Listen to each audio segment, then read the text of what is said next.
Hello again, everyone, and welcome to another edition of Smart Lawyers Love Dumb Nurses. My name is Brian Smith, and today I want to talk to you about how to speak as a top performer. And by that, what I'm talking about is your communication, using your active listening skills, utilizing your communication to speak to your team in a way that is high quality. I have 12 essential topics regarding speaking as a top performer with high quality using leadership skills. For example, when the priorities change within the team or the task at hand, the priorities have changed. Do not say we're changing direction. What is more appropriate and more encouraging to the team is to say we are realigning our focus to what matters most. That comes across as your priorities are in place and the change is needed. Number 2, when facing challenges, what is not recommended to say to the team or to the individual you're speaking to, not appropriate to say something like, "It shouldn't be that hard." That's more discouraging and damaging. What is more appropriate and more encouraging to say, "This is tough, but we're going to figure it out together." It's a much more positive way to approach something, and it tells the team member that's under your direction that we're going to figure it out together. Number 3, situation where you are rebuilding trust. Just say, "I'm sorry you're upset." That doesn't really get the job done. Again, it's a focus on the negative. And the person is probably thinking, "Well, I'm not sure you're really sorry that I'm upset." The best communication in that situation to rebuild trust and to help the listener is to say, "I value our trust. Let's discuss how we can move forward." Again, keeping everything positive. Number 4, when you are motivating your team, motivating an individual who you are speaking to, the wrong response is to say, "We need to work harder." We've probably all heard that phrase coming from a manager's mouth.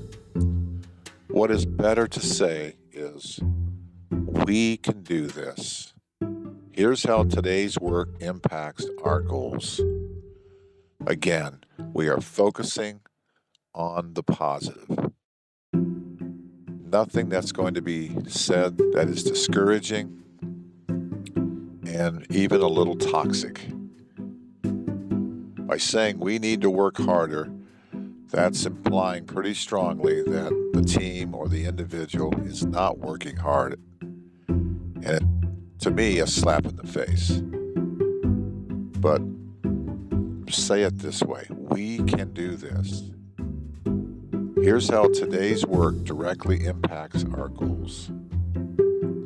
Number 5, when you are proposing a change, do not say, "This is how we're going to do it now." Again, we've probably heard managers, team leaders say something like that my way or the highway type attitude.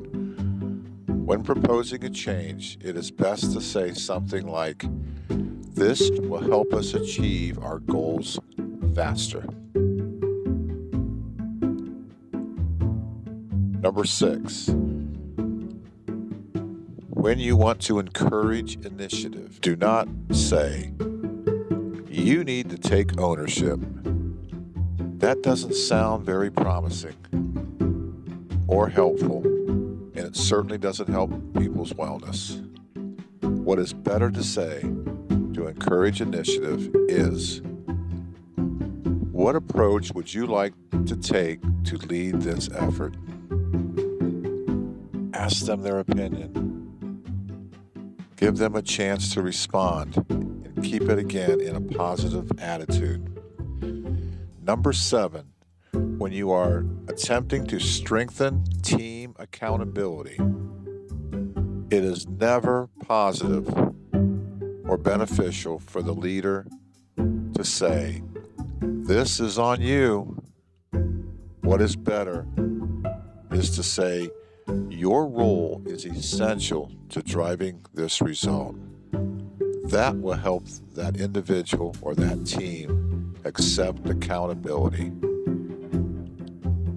Your role is essential to this result. You're not blaming others. The blame game never works. But you can still, by being positive and being direct, show the individual or the team that they are important. Their role is essential to complete this task. Number 8, when clarifying miscommunication, do not say, "That's not what I said." That makes it sound and appear that the person has bad listening skills. It's a negative. It's confrontational. It's argumentative. When you want to clarify miscommunication, it is best to say something like, "Let me rephrase to ensure we're aligned together." To work together, you have to be on the same page and speak the same language. It's all about language. But confrontational is not the way to go. To clarify again, let me rephrase to ensure that we're aligned. Number 9, when responding to tough questions, it's never a good idea to say, "I'm not answering that." Now, we've probably heard that said many times in press conferences, by coaches, by so-called leaders. "I'm not going to answer that question." But that's not the way to respond to a tough question. What is better and more productive is to say, "Great question. I don't have an answer now, but I'll confirm and follow up." That's saying, "I don't have all the answers right now, but I'm not ignoring your question, and I will follow up. Let me do a little research." Nothing wrong with saying that. Number 10, when setting expectations,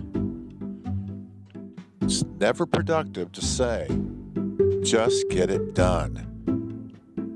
That's dismissing the person. That's acting like it's an easy task, and it may not be. What's better to say is, "Here's the outcome we're aiming for, and this is why it matters." That gives the expectations. That is calming possible anger issues with the person you're talking to. That's not dismissing them. Here's our outcome that we're aiming for, and this is why it matters. Number 11, when acknowledging contributions, it's not the greatest response to say, "Good job." Doesn't really take a lot of initiative to come up with that one. What is better to say is, "Your work made a big difference on this task. Thank you." And lastly, number 12, the ways to talk as a top performer and a leader. When offering encouragement, it's not really a positive to say, keep trying, like possibly they weren't trying to begin with. What's better to say is, I see your progress, keep going, it's paying off. That will give them more of a wellness attitude than saying, keep trying. That's too easy. That's kind of dismissing it. Put some effort into it. I see your progress. Keep going. I'm watching. I'm noticing the improvements. It will pay off. So those are 12 concepts to improve your communication skills, to keep your client, your staff in a positive way, to show that you are a great communicator, that you are showing some kindness in your words, and it will lead to effective leadership, and you'll notice that things will get done and you'll have a happy staff. My name is Brian Smith. Thank you for listening.